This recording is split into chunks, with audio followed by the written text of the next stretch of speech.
아침 묵상에 오신 여러분들을 환영하고 축복합니다. 또 특별히 오늘은 이번 한 주간의 시작인데요. 이번 한 주간의 시작을 또 말씀과 기도와 찬양으로 시작할 수 있게 허락하신 하나님 감사드리고요. 또 이렇게 하루의 첫 시간을 이번 한 주의 첫 시간 하나님께 드렸을 때 하나님께서 오늘 하루를 이번 한 주간을 우리의 삶들을 지켜줄 줄 믿습니다. 그런 믿음을 가지고 힘차게 시작했으면 좋겠습니다. 오늘은 제단을 쌓다라는 제목을 가지고 창세기 12장 5절부터 9절까지 말씀을 좀 더 살펴봤으면 좋겠습니다. 우리 6절과 7절 말씀 같이 한번 읽어볼까요? 같이 읽도록 하겠습니다.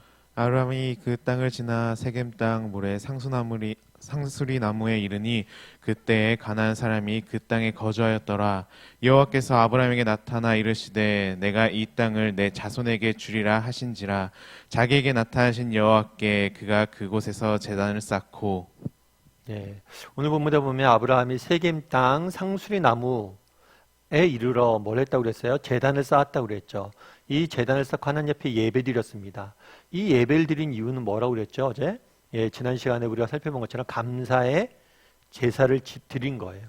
그래서 그동안 인도에 오신 하나님께 정말 이때까지 약속의 땅을 향한 모든 열정을 지켜주신 하나님께 감사의 제사를 드린 거죠. 그런데 그날의 제단을 쌓았던 또 다른 중요한 이유가 있습니다. 그것은 무엇일까요? 오늘 본문에 보면 그것은 하나님의 약속과 관련이 있어요. 오늘 본문에 보면 이렇게 되어 있죠. 그곳에 도착했을 때 여호와께서 하나님에게 나타나셨어요. 나타나셔서 뭐라고 그러냐면 내가 이 땅을 내 자손과 이 땅을 내 자손에게 주리라 하신지라. 그러자 하나님께서 자신에게 나타나신 여호와께 그가 제단을 쌓고 예배를 드렸다 이렇게 되어 있어요. 그래서 하나님이 주신 약속, 이 약속을 믿고 신뢰했기 때문에 이 약속을 믿고 신뢰의 상징으로서 제단을 쌓은 거죠. 그런데 우리가 한 가지 기억할 것이 있어요. 내가 이 땅을 내 자손에게 주리라 이렇게 약속하셨다고 그랬잖아요. 이 약속을 들은 아브라함의 심정은 어땠을까요? 사실 아브라함은 자기의 고향이 있었습니다. 그곳에 어떻게 하면 많은 것들을 모든 소유와 가족들을 이끌고 나왔다고 그랬죠. 어쩌면 그곳에서 걔는 굉장히 인정받았고 많은 것을 이루었을지 몰라요. 그럼에도 불구하고 하나님의 약속에 말씀에 순종해서 약속의 땅으로 오게 됩니다. 그럼 온 결과는 어땠을까요? 뒤에 이제 8절에 보면 뭐라는 표현이 있냐면 아브라함이 장막을 쳤다라는 표현이 나와요. 이 장막은 임시 텐트예요. 다르게 말하면 아브라함은 그때까지도 뭐였어요? 나그네였어요. 나그네. 다르게 말하면 약속의 땅에 도착했지만 그에게는 땅 한 줌이 없었던 거예요. 그럼에도 불구하고 하나님께서 뭐라고 얘기한 거예요? 이 모든 땅을 내 자손에게 줄 것이다. 내 자손이 별과 같이 맞아줄 것이고 이 땅을 내 자손에게 줄 것이다. 어쩌면 굉장히 허황된 얘기일 수도 있겠죠. 땅 한 평 없는 사람입니다. 집 한 채 없는 사람이에요. 그런데 하나님께서 서울 땅 전체를 보여주면서 이 서울 땅 전체가 너에게 줄 거야 내가. 그런 얘기를 한다면 여러분 뭐라고 생각하겠어요? 하나님 서울 땅 전체는 둘째치고요. 제가 있을 만한 10평짜리 아파트라도 하나 주세요. 그렇게 답하지 않겠습니까? 너무나 허황된 얘기일 수 있죠. 그럼에도 불구하고 아브라함은 뭘 했어요? 그 약속을 믿었어요. 그 약속을 신뢰했어요. 그날에 왜 제단을 쌓았을까요? 제단을 쌓은 이유는 이 제단을 보면서 기억하기 위함이에요. 그래 하나님께서 이곳에서 내게 약속을 주셨지. 내 약속을 기억하고 이것들을 끝까지 믿겠다는 신뢰의 표현으로서 제단 쌓은 거예요. 그 약속을 바라보기 위해서 제단 쌓은 거예요. 제단을 볼 때마다 훗날 시간이 지나서 제단을 볼 때마다 무슨 생각이 들었겠어요?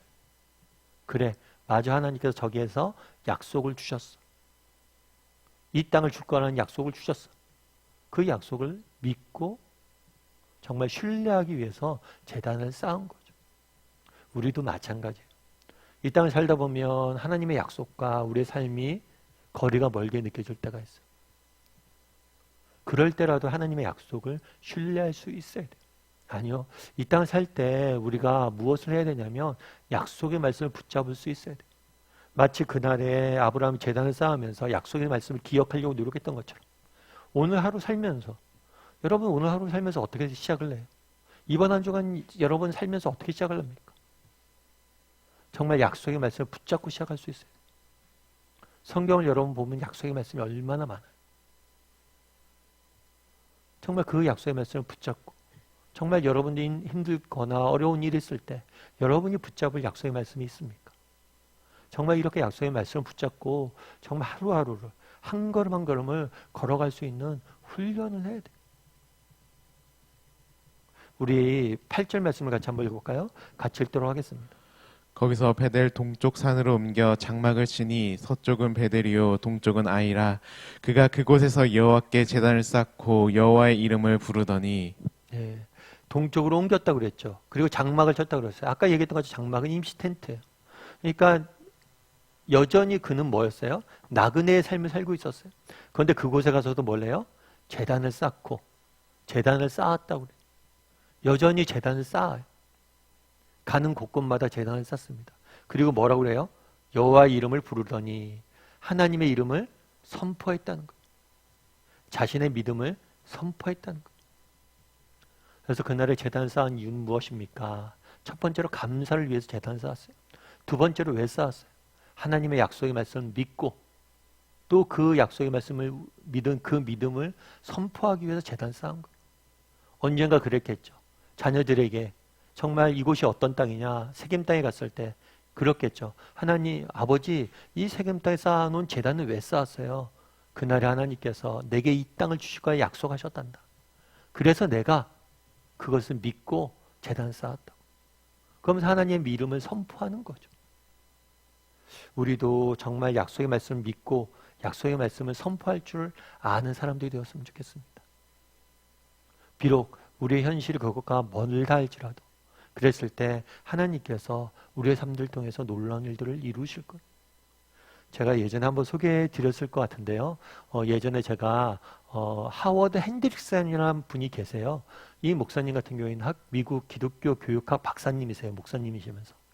그래서 기독교 교육학에서 기독교 교육학에 대해서 공부하는 미국 유학 가서 공부하는 사람은 이 하워드 핸드릭슨님의 교수님의 책을 한두 권 정도는 반드시 읽었어야 돼요. 그만큼 유명한 분이에요. 근데 그분이 책에서 이런 글을 쓴 걸 제가 본 적이 있어요. 뭐라고 썼냐면 얼마 전 윌트라는 사람이 필라델피아에서 세상을 떠났습니다. 윌트에게는 가족이 있었지만 특별한 유명인사는 없었습니다. 그는 염색공으로 일했기 때문에 가진 것이라고는 아무것도 없었습니다. 간단히 말해서 윌트의 죽음은 인류 역사의 흐름에 잔물결 하나 거의 만들지 못했습니다. 그러나 믿거나 말거나 윌트는 살아생전에는 물론 지금도 계속 그리스도를 위한 일에 깊은 영향력을 행사하고 있습니다. 윌트라는 사람이 죽은 것 같아요. 그런데 윌트라는 사람은 구두 수선공이, 염색공. 그러니까 특별한 직업이 아니죠. 유명한 직업이 아니죠. 뿐만 아니라 윌트에게는 뭐예요? 유명 인사도 없어요. 가족 중에. 그러니까 직업이 특별한 사람도 아니고 특별한 위대한 업적을 이룬 사람도 아니에요. 그렇다고 해서 누가 주변에 위대한 사람이 있는 것도 아니에요. 그런데 뭐라고 이야기하냐면 그런데 나는 윌트라는 사람이 살아서는 물론 지금도 계속 그리스도를 위한 일에 깊은 영향력을 행사하고 있다라고 믿는다는 거예요. 그러면서 뭐라고 계속했었냐면 윌트가 젊었을 때 그는 소년들을 위한 주일학교 성경 공부반을 시작했습니다. 그 반은 학생이 특별하게 많지는 않았으며 그 교회도 특별히 주목할 정도로 많은 것은 아니었습니다. 하지만 13명의 윌트반 학생 중 11명이 그리스도를 위한 전임 사역자가 되었고 그들 중 몇 사람은 여전히 오늘날에도 활동하고 있습니다. 내가 이렇게 자신 있게 말할 수 있는 것은 바로 내가 그들 중에 한 명이기 때문입니다. 뭐라고 얘기하냐면 윌트가 젊은 날 교회에서 성경 연구반을 시작했대요. 그러니까 교사였다는 거죠. 큰 교회도 아니었고 학생들도 많지 않았어요. 하지만 정말 이 아이들을 믿음을 갖고 열심히 이 아이들에 대한 꿈을 가지고 정말 하나님이 주신 소명을 가지고 약속을 붙잡고 가르쳤겠죠. 어쩌면 그가 11명의 13명의 아이들을 가르쳤던 게 특별한 일이 아닐 수도 있어요. 하지만 그 아이들 중에 뭐라고요? 11명이 지금까지도 전임 사역자가 되어서 일한다는 거예요. 내가 이렇게 자신 있게 말하는 이유는 뭐냐면 내가 그들 중에 한 명이란 거예요. 그러면서 이렇게 이야기합니다. 하나님이 가장 크게 사용했던 종들 중에서 많은 사람이 무명으로 섬겼다는 것을 깨달을 필요가 있습니다. 가정에서, 공장에서, 빈민촌에서, 감옥에서, 길 없는 사막에서, 넓은 바다에서 그들의 공헌은 인류에 의해서 기록되지 않을지 몰라도 하나님은 잊지 않으실 것입니다. 그날에 아브라함에게 약속을 주셨잖아요. 그런데 현실은 어때요? 너무 거리가 있는 것처럼 보일지 모르죠. 하지만 아브라함은 그 약속을 믿고 제단을 쌓고 믿음의 길을 걸어갔어요. 그 결과는 우리가 알잖아요. 그건 아브라함의 이야기만은 아니란 거예요. 오늘 우리의 삶도 마찬가지라는 거예요. 우리의 삶이 세상에 보기엔 특별하지 않을 수도 있겠죠. 뭐 별 볼 일 없이 보일 수도 있겠죠. 하지만 우리가 정말 믿음을 가지고 하나님 주신 약속을 가지고 한 걸음 한 걸음 붙잡아 걸어갔을 때 이 윌트가 그러했던 것처럼 하나님께서 우리의 삶들 통해서도 일하실 거란 거예요. 바라기는 오늘 하루 한번 돌아봤으면 좋겠어요. 그날에 아브라함이 약속의 말씀을 붙잡고 걸어갔잖아요. 제단을 쌓았잖아요. 정말 우리는 하루 이번 한 주간을 시작하면서 얼마나 하나님의 말씀을 붙잡고 살아가는 사람인지 돌아봤으면 좋겠어요. 그리고 하나님의 약속의 말씀을 붙잡고 믿음의 길을 걸어갔을 때 하나님께서 반드시 우리를 통해서 아브라함을 통해서 일했던 것처럼 우리를 통해서 일하실 거예요. 그런 믿음을 가지고 이번 한 주간 살아가는 사람이 되었으면 좋겠습니다.